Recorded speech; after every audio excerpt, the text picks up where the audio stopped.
Alhamdulillah wassalatu wassalamu ala Rasulillah wa ala alihi wa sahbihi wa mawalah wa la hawla wa la quwata illa billahi wa ba'd. Alhamdulillah, di malam hari ini kembali kita bisa duduk untuk bertalabul ilmi, membahas tentang qasasul Quran, kisah-kisah di dalam Al-Quran. Dan malam ini kita akan mengkisahkan satu kisah yang disebut oleh para ulama tafsir sebagai kisah Ashabu Ar-Rassi, Ashabur Rass. Siapa Ashabur Rass ini? Dan siapa Nabi yang diutus kepada penduduk Ashabur Rass ini? Kemudian azab apa yang Allah subhanahu wa ta'ala timpakan kepada mereka karena mereka mendustakan Nabi-Nya. Kisah Ashabur Rass ini tercantum di dua surat dalam Al-Quran. Pertama disebut dalam surah Al-Furqan ayat 38 dan 39, dan yang kedua terdapat dalam surah Qaf ayat 12 sampai 14. Kita baca ayatnya, baru kita kisahkan ceritanya. Allah subhanahu wa ta'ala berfirman dalam surah Al-Furqan, wa 'adan wa thamuda wa ashabar rassi wa qurunan baina dzalika katsiran wa kullan darabna lahul amthal wa kullan tabbarna tadbira. Dan telah kami binasakan kaum Ad, kemudian kaum Thamud dan penduduk Ras, serta banyak lagi generasi di antara kaum-kaum itu. Kemudian Allah subhanahu wa ta'ala menyebutkan dalam surah Qaf-nya, kadzabat qablahum qaumun nuhin wa ashabur rassi wa thamud wa 'adun wa fir'aun wa ikhwanu lut wa ashabul aikati wa qaumut tubbah kullun kadzabar rusul fa haqqa wa'id. Sebelum mereka kaum Nuh, kemudian penduduk Ras dan kaum Thamud telah mendustakan rasul-rasul. Demikian juga kaum Ad, Fir'aun dan kaum Lut serta penduduk Aikah dan kaum Tubba, semuanya telah mendustakan rasul-rasul, maka berlakulah ancamanku atas mereka. Di dua ayat ini Allah subhanahu wa ta'ala menyebutkan kalimat Ashabur Rassi, penduduk Ras. Siapa penduduk Ras ini? Ahli tafsir banyak yang kemudian mereka mengungkapkan pendapat masing-masing. Pertama, ada yang mengatakan bahwa Ashabur Rass adalah kaumnya Nabi Syuaib. Artinya Ashabur Rass itu tinggal di Madian. Dan ini pendapat yang dinukilkan Ibnu Katsir oleh sebagian ahli tafsir. Yang kedua, ada yang mengatakan bahwa Ashabur Rass mereka adalah sebuah kaum yang memendam nabinya dalam sumur. Arassu nabiyahum fi bi'ri, mereka memasukkan nabi mereka ke dalam sumur, kemudian mereka pun mengubur hidup-hidup. Dan ini pendapat Ikrimah rahimahullahu ta'ala. Kemudian yang ketiga, ada yang berpendapat bahwa Ashabur Rass adalah kanu kauman ya'budunal awthan fi biladis Syam. Mereka adalah sebuah kaum yang menyembah berhala di negeri Syam. Kemudian mereka pun singgah di sebuah sumur. Ketika mereka melakukan kesyirikan kepada berhala-berhala itu, maka Allah subhanahu wa ta'ala kemudian timpakan gempa dan memendamkan mereka ke dalam tanah. Dan ini pendapat Imam Dhahhak. Kemudian yang keempat, ada juga Ashabur Rass adalah Mereka adalah ashab yang disebut dalam surah Yasin yang sudah saya kisahkan. Ada dalam surah Yasin itu satu nama yang disebut dengan Habibun Najjar, yang Allah katakan wa ja'a min aqsal madinati rajulun yas'a, dan telah datang dari penjuru kota seorang laki-laki yang bergegas untuk menolong tiga nabi yang diutus kepada sebuah negeri. Ini juga satu pendapat. Kemudian yang kelima, ada yang mengatakan bahwa Ashabur Ras tinggal di Yamamah, maksudnya tinggal di Yaman.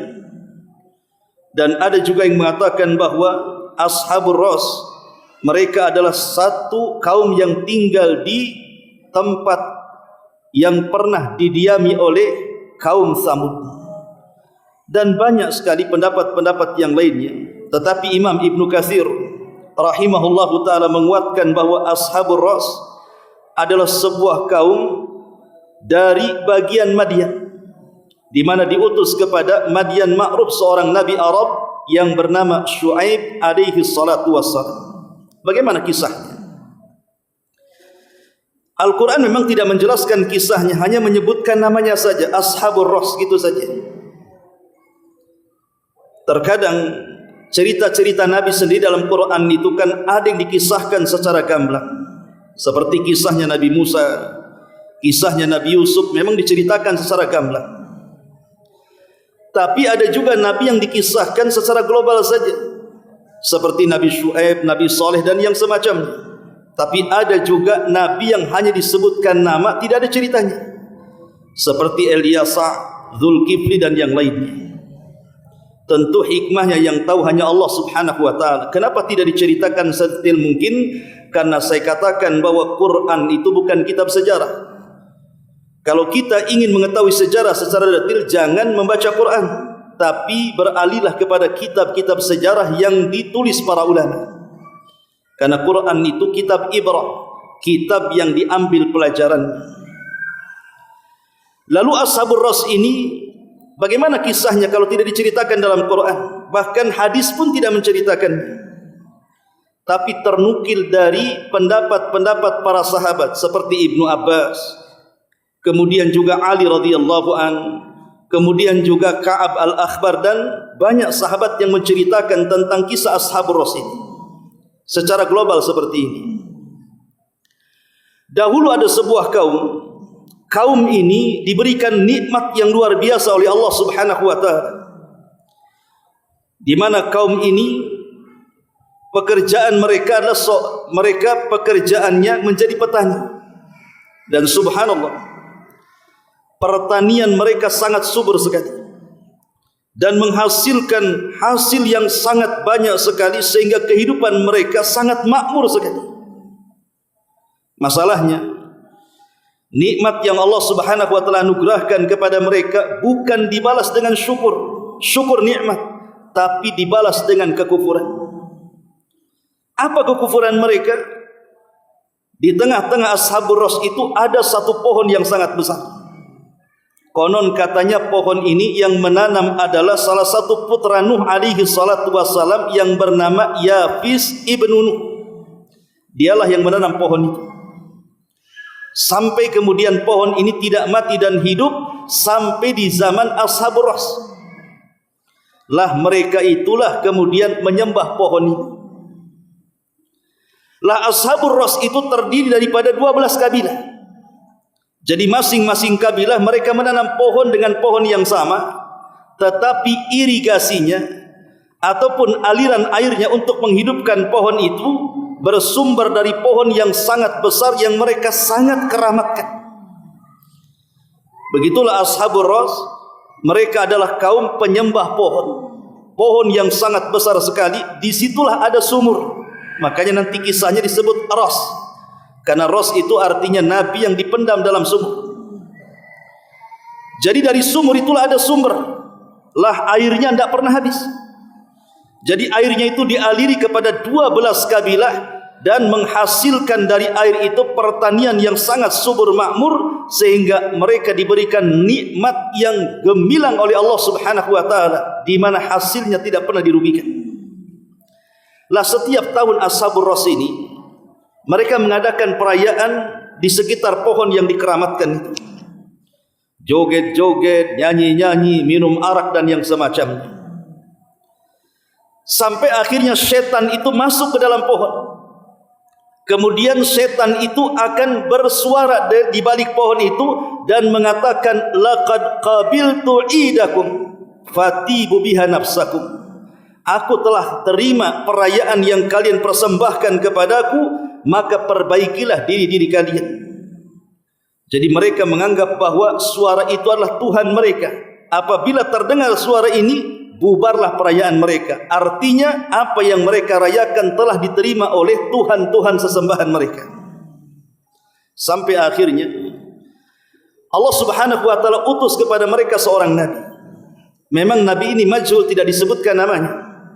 Tetapi oleh sebagian ahli tafsir mengatakan nama nabi ini adalah Handalah ibnu Sufyan. Handalah ibnu Sufyan, satu nabi di antara nabi-nabi Bani Israel, diutus kepada Ashabur Ras.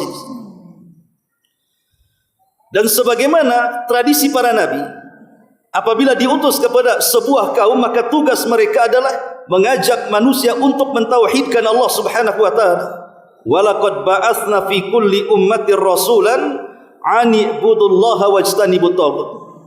Dan tidaklah kami utus pada tiap-tiap umat seorang rasul kecuali mereka akan menyuarakan kepada umatnya, sembahlah Allah, tauhidkan Allah dan jauhi sesembahan selain daripada Allah alias tagut. Semua para nabi mendakwahkan tauhid.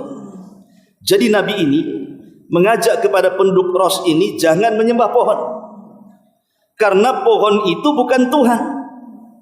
Tetapi Ashabur Ras, kebiasaan umat-umat terdahulu, mereka pun mendustakan nabi yang diutus kepada mereka.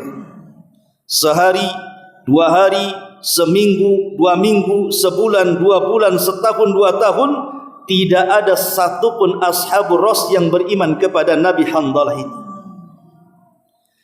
Akhirnya kemudian Nabi ini berdoa, dan kita tahu bahwa setiap para Nabi itu punya doa pamungkas yang kalau dia berdoa pasti mustajab. Sebagaimana Nabi SAW mengatakan, setiap Nabi itu punya doa, dan doa mereka sudah dipanjatkan di dunia kecuali diriku. Karena aku simpan doaku, kata Rasul, untuk syafaatku pada umatku kelak pada hari kiamat.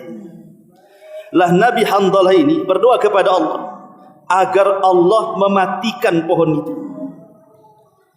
Setelah kemudian Nabi ini berdoa, doa seorang Nabi mustajab. Akhirnya pohon yang sangat besar tiba-tiba mati, lunglai, kering. Akhirnya kemudian aliran airnya pun tiba-tiba tidak ada air lagi yang bisa mengaliri untuk ekonomi mereka, pertanian mereka. Dari situlah kemudian Ashabur Ras marah kepada Nabi tadi, menganggap bahwa Nabi itu adalah tukang sihir yang sudah menyihir pohon keramat mereka sehingga mati. Bayangkan, Tuhan kok bisa mati, Tuhan kok bisa lunglai, bisa layu, ini gimana ceritanya? Akhirnya kemudian mereka menganggap bahwa Nabi itu tukang sihir. Begitulah setiap Nabi yang diutus kepada umatnya pasti akan didustakan dan akan diistihzakan, diolok-olokkan dengan sebutan tukang sihir. Seperti Nabi SAW juga, kurang lebih saja dikatakan penyihir, dikatakan penenung, dikatakan tukang peramal, perangkai syair dan macam-macam. Setiap para nabi itu akan ada tuduhan-tuduhan seperti itu. Tapi ada juga sebagian Ashabur Ras tidak menganggap bahwa nabi itu tukang sihir. Bahkan mereka mengatakan bahwa kedatangan nabi kepada mereka itu membuat pohon itu murka. Saking marahnya pohon itu mati, katanya. Mereka mengatakan seperti itu. Jadi kedatangan nabi itu dianggap sial. Ma'asyiral muslimin yang dimuliakan Allah Subhanahu wa taala, akhirnya penduduk Ras ini marah. Karena marahnya mereka, ditangkaplah nabi ini, kemudian dimasukkan dalam sumur yang terdapat di bawah pohon besar itu. Makanya kemudian kisahnya saya katakan ashabu arasi, orang-orang yang memendam dalam sumur seorang nabi. Dimasukkan nabi itu ke dalam sumur itu. Kemudian setelah dimasukkan ke dalam sumur, ditutup oleh batu besar sumur itu.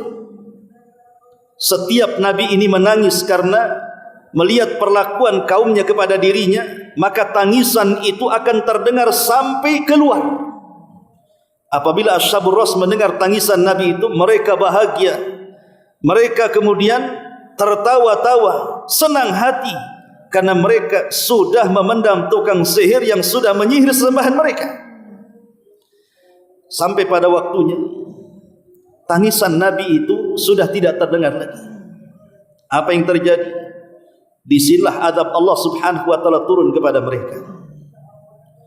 Apa azab yang diturunkan kepada Ashabur Ras? Menurut pendapat Ali radhiyallahu an, ketika mereka sedang berkumpul berpesta pora karena senang dengan kematian Nabi tersebut, tiba-tiba kemudian di langit terdapat awan sauda, awan yang sangat hitam pekat sekali. Mereka pun mulai khawatir. Bukan hanya itu saja, tiba-tiba kemudian dari dasar bumi muncul larva, muncul api. Kemudian dari atas langit tiba-tiba muncul bola-bola api menyerang mereka. Sampai akhirnya tidak ada satupun penduduk Ras kecuali dibinasakan oleh Allah subhanahu wa ta'ala dengan bola-bola api yang entah dari mana datangnya. Akhirnya mereka pun terbakar bersama kabilah-kabilahnya. Ini satu pendapat, kata Ali radhiyallahu anhu.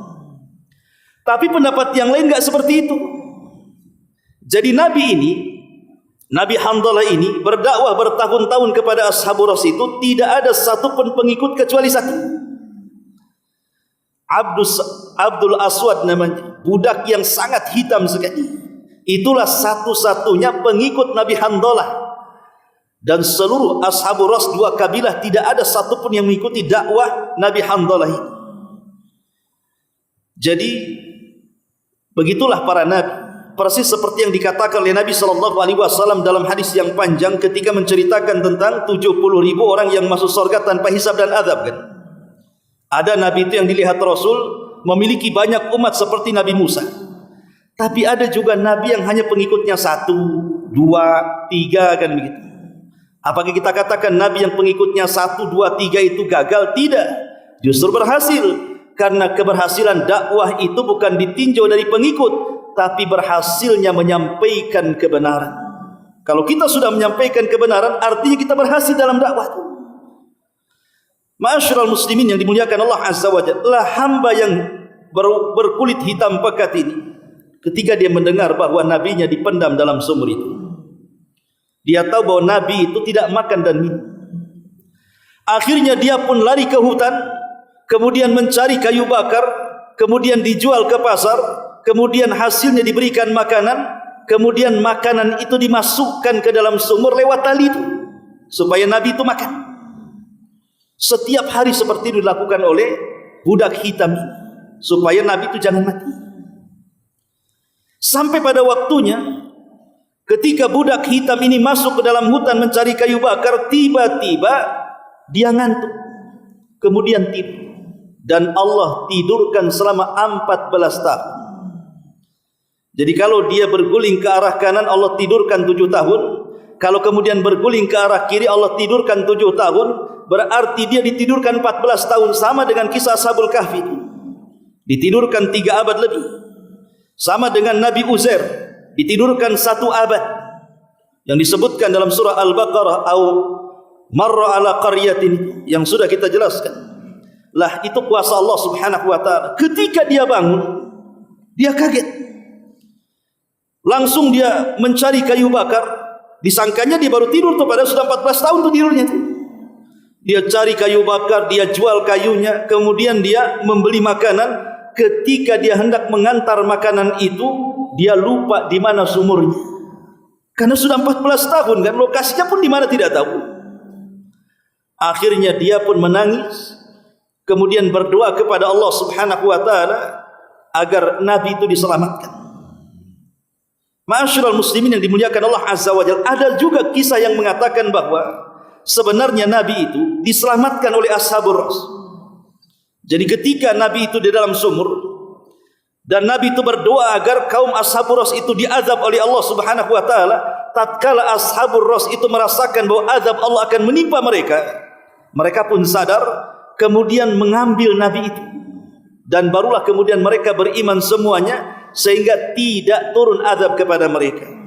Jadi macam-macam pendapat para ulama tentang kisah Ashabur Rass di sini. Tapi intinya bahwa mereka adalah kaum penyembah berhala berbentuk pohon, dan setan itu berusaha untuk menyesatkan anak Adam dengan membuat suara-suara terutama kepada tokoh-tokoh agar supaya tokoh-tokoh itu sesat dan menyesatkan manusia. Dan itu pernah terjadi kepada Syekh Abdul Qadir Jailani. Kita kan sering mendengar nama Syekh Abdul Qadir Jailani, disebutkan di dalam Majmu'ul Fatawa oleh Syekhul Islam Ibnu Taimiyah rahimahullahu taala. Jadi saat Syekh Abdul Qadir Jailani ini sedang fokus beribadah, jadi dia sedang safar, kemudian dia tersesat di gurun pasir. Akhirnya dia pun kemudian salat tahajud. Ketika sedang khusyuk-khusyuknya salat tahajud Syekh Abdul Qadir Jailani, tiba-tiba dia melihat di atas langit itu ada istana yang sangat besar, dan ada cahaya yang sangat terang sekali. Tiba-tiba di balik cahaya itu ada suara, dan suara ini mengatakan, "Ana rabbuka ya Abdul Qadir," katanya. Saya adalah Tuhanmu wahai Abdul Qadir Jailani. "Wa qad halaltu laka ma haramtu ala ghairika." Sungguh aku telah menghalalkan kepadamu sesuatu yang aku haramkan kepada selainmu. Kalau bagi orang lain zina itu haram, bagimu halal. Kalau minum khamar bagi yang lain haram, bagi kamu halal. Kalau judi bagi yang lain itu haram, bagi kamu halal. Subhanallah. Syekh Abdul Qadir Jailani, mungkin kalau suara itu datang kepada antum, mungkin antum langsung aku jadi wali itu biasanya. Itu kalau suaranya kedengaran sama kita. Antum mamanya datang ke hutan Jabal Uhud sana, tiba-tiba ada suara, "Saya Rob kamu, aku sudah menghalalkan kepadamu yang diharamkan kepada yang lainnya." Boleh jadi antum sembunyi setahun tak pulang kampung, tiba-tiba pulang kampung ngaku jadi wali karena dapat wangsit kan gitu. Tapi kan Syekh Abdul Qadir Jailani kan berbeda. Apa Syekh Abdul Qadir Jailani mengatakan? "Faqultu," aku katakan, "A antallah alladzi la ilaha illa." Apakah engkau adalah Tuhan yang tidak ada sembahan yang berhak disembah kecuali Dia saja? Tiba-tiba suara itu mengatakan, "Ya, ana rabbuk, saya Rabbu." Maka Syekh Abdul Qadir mengatakan, "Ihsa ya aduwallah." Anyah kau wahai musuh Allah, engkau bukan Tuhanku, engkau adalah iblis wasyaitan. Tiba-tiba ketika Syekh Abdul Qadir Jailani mengatakan seperti itu, langsung istana besar yang di langit hilang, cahayanya hilang menjadi gelap. Kemudian tiba-tiba suara ini mengatakan kepada Syekh Abdul Qadir, "Ya Abdul Qadir, najauta minni bifiqhika fi dinika wa ilmika." Kemudian dia mengatakan, "Engkau telah selamat wahai Abdul Qadir dari fitnahku kepadamu karena kecerdasan dan pengetahuan. Laqad fattantu bihadhil qissati sab'ina rajulan." Sungguh kata syaitan ini, aku sudah membuat fitnah kepada tokoh-tokoh besar sepertimu sebanyak sab'ina rajulan, 70 orang.